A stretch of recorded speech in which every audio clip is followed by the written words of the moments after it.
Bismillahirrahmanirrahim. Assalamualaikum warahmatullahi wabarakatuh. Alhamdulillahi rabbil alamin, wassalatu wassalamu ala asyrafil anbiya'i wal mursalin wa ala alihi wa sahbihi ajma'in. Rabbi shrah li sadri wa yassir li amri wahlul 'uqdatam min lisani yafqahu qawli. Alhamdulillah, syukur kita pada Allah SWT dengan limpah kurnia dan rahmatnya dapat kita sama-sama berada di majlis tazkirah pada malam ini. Mudah-mudahan perjumpaan dan juga pertemuan kita pada malam ini akan diberkati oleh Allah SWT, insya-Allah. Tajuk tazkirah kita pada malam ini adalah mengenal berkaitan dengan iman. Mereka yang percaya kepada rukun iman yang termaktub di dalam Al-Quran dan juga hadis Nabi sallallahu alaihi wasallam adalah mereka yang telah makrifat kepada Azza wa Jalla dan kepada malaikat, juga pada Rasul, kepada kitab, dan juga pada hari akhirat serta qada dan qadar Allah Subhanahu wa taala. Mereka adalah termasuk dalam golongan orang-orang yang benar mengaku beriman. Firman Allah Subhanahu wa taala, a'udzubillahi minasyaitonir rajim. Bismillahirrahmanirrahim. Innamal mu'minuna alladhina amanu billah wa rasulih summa lam yartabu wa jahadu bi amwalihim wa anfusihim fi sabilillah ulaika humus shadiqun. Al-Hujurat ayat 15. Yang bermaksud sesungguhnya orang-orang yang sebenarnya beriman hanyalah orang-orang yang percaya kepada Allah, percaya kepada Rasul. Kemudian mereka terus percaya, tidak ada keraguan, serta mereka berjuang dengan harta benda mereka dan jiwa raga mereka pada jalan Allah Subhanahu wa taala. Mereka itu adalah orang yang benar mengaku beriman. Muslimin yang dirahmati Allah Subhanahu wa taala, orang yang telah makrifat kepada Azza wa Jalla, keimanan mereka terbahagi kepada 4 martabat, yaitu mengikut kadar makrifah mereka, ketakwaan mereka, ketaatan mereka, keikhlasan mereka, dan juga kecintaan mereka terhadap Allah Subhanahu wa taala. Merujuk kepada kurikulum kelas pengajian takmir muka surat 17, telah tersebut di sana bahwasanya peringkat iman itu ada 5 peringkat. Yang pertama, iman taklid.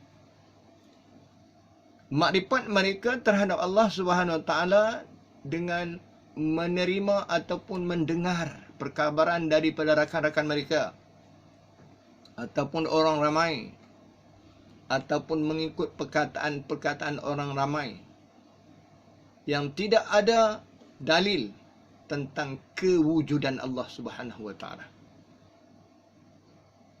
Mereka ikut orang saja. Orang pakai serban, kita pakai serban. Tapi apa fadilat, apa tujuan, wallahu alam. Orang ke masjid istiqamah. Kita ke masjid, kadang-kadang ke masjid, kadang-kadang tidak. Sebab tidak ada pegangan dan tidak ada keyakinan mengapa dan kenapa saya ke masjid. Mengapa dan kenapa saya beramal. Dengan tidak ada pegangan atau dalil ini, mereka ini termasuk dalam golongan iman taklid. Ulama telah mengatakan bahawasanya tidak yakin mereka ataupun golongan ini akan masuk surga. Muslimin yang dirahmati Allah SWT, iman yang kedua iaitu iman yakin. Mereka bermakrifat dengan iman yakin mereka ini terhadap Allah SWT yang berasaskan kepada dalil. Keyakinan yang teguh dan berbetulan dengan keadaan sebenarnya, mempunyai dalil-dalil yang tertentu. Istiqamah melakukan amal ibadah kepada Allah SWT. Yakin kepada kekuasaan Allah SWT. Tanda alam ini yang mengatakan bahawasanya bukti Allah itu ada. Siang, malam, pagi, petang, hujan, panas membuktikan bahawasanya Allah itu ada. Inilah menyebabkan keyakinan mereka, martabat mereka iaitu menekan yakin. Golongan ini terdiri daripada para ulama, para ahli-ahli safi yang disebut sebagai ulama warisatul anbiya. Mereka meyakini dengan dalil seperti mana yang disebut oleh Allah Subhanahu wa taala dalam Al-Quran. A'udzubillahi minasyaitonir rajim. Bismillahirrahmanirrahim. Alif lam mim. Zalikal kitab la raiba fihi hudal muttaqin. Yang bermaksud alif lam mim, hanya Allah yang Maha mengetahui. Zalikal kitab, inilah kitab, iaitu Al-Quran. La raiba fihi, tidak ada keraguan. Hudal lil muttaqin. Inilah pegangan mereka iman yang yakin kepada Allah Subhanahu wa taala. Yang ketiga adalah iman ain yaqin.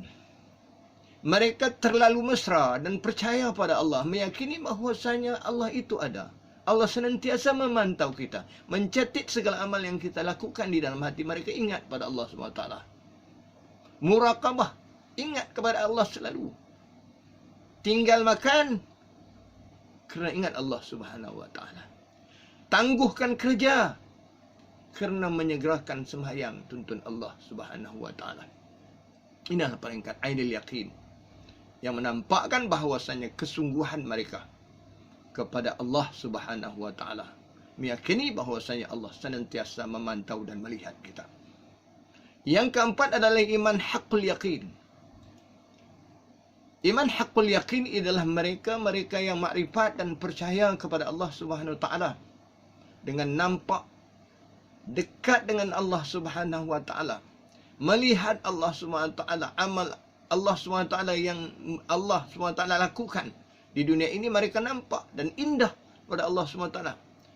Golongan ini terdiri daripada golongan iman para sahabat yang berjuang pada jalan Allah, yang sanggup mati kerana Islam, yang memperjuangkan Islam, sanggup ditikam, sanggup dibunuh adalah kerana Islam.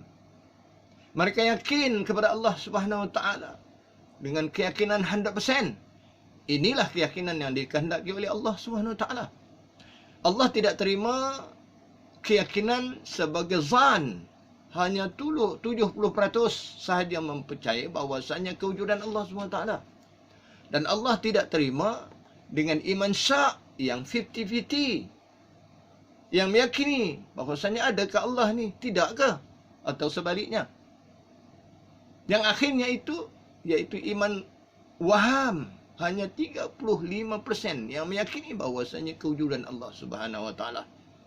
Inilah iman ataupun kepercayaan tahap-tahap iman yang kita dapat mengenali bahawasanya tahap-tahap iman yang manakah lebih afdal, yang manakah lebih utama. Yang kelima adalah iman kamil ataupun kamalul yaqin, iaitu iman kesempurnaan. Mereka ataupun iman ini ataupun martabat iman ini adalah paling tinggi.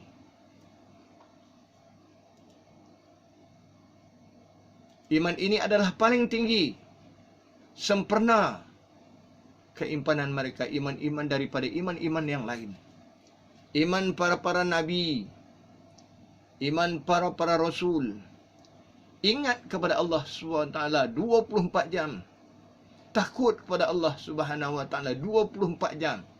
Setiap amal yang dikurniakan, takut kepada Allah SWT, tunduk kepada Allah SWT, tanpa ada syak dan ragu.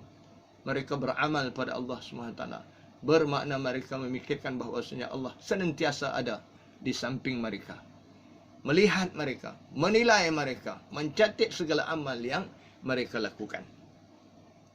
Akhir kesimpulan, iman-iman ini, tahap-tahap ini perlu kita mengerti ataupun perlu kita memahami bahwasanya kedudukan kita iman sekarang ini, di manakah yang perlu kita pilih, yang manakah sepatutnya kita ada martabat iman yang dikehendaki oleh Allah SWT.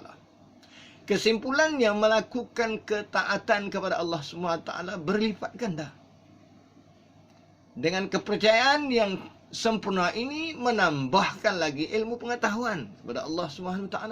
Mencari ilmu tentang keimanan, mencari ilmu dengan amal-amal yang baik, dan mencari ilmu tentang memahami Islam dengan baik. Dan juga kita memperbanyakkan amal ibadah kepada Allah SWT. Amal ibadah tidak cukup dengan amal-amal wajib, malah ditambah dengan amal-amal sunat. tidak cukup dengan puasa wajib, malah ditambah dengan puasa-puasa sunat, dengan bersedekah-sedekah, menambah sedekah-sedekah yang lain, bukan hanya di bulan Ramadan saja, tetapi kita menambah sedekah-sedekah, amal-amal ibadah di bulan-bulan yang akan mendatang. Dan juga kita melazimi amal-amalan. Kita beramal puasa di bulan Ramadan dan kita meneruskan puasa-puasa sunat, puasa Syawal, puasa Isnin dan juga Khamis yang boleh menambahkan ketakwaan kita pada Allah SWT. Iman inilah yang kita kehendaki, ataupun iman yang terakhir inilah yang perlu kita gali, yang perlu kita amal usaha. Walaupun kita tak mampu untuk mengatasi nabi-nabi, para rasul, tetapi usaha kita untuk beriman kepada Allah, usaha kita untuk meningkatkan ketakwaan kita pada Allah SWT adalah tuntutan untuk kita menyanyi ataupun mendapat pahala bersama-sama Nabi, ataupun mati dan berada di dalam surga kelak bersama-sama para anbiya, bersama-sama para rasul, bersama mujahid dan juga semua pengamal-pengamal abid-abid yang berkelebar, ataupun mereka-mereka yang berjaya pada jalan Allah SWT. Saya rasa cukup setakat ini tazkirah yang pendek ini. Mudah-mudahan tazkirah ini mendapat rahmat ataupun memberi sedikit impak kepada kita untuk kita bersungguh-sungguh dalam beramal kepada Allah Subhanahu wa taala. Yang baik daripada Allah Subhanahu wa taala, yang tidak adalah daripada saya, walaupun hakikatnya daripada Allah Subhanahu wa taala. Wabillahi taufik. Assalamualaikum warahmatullahi wabarakatuh.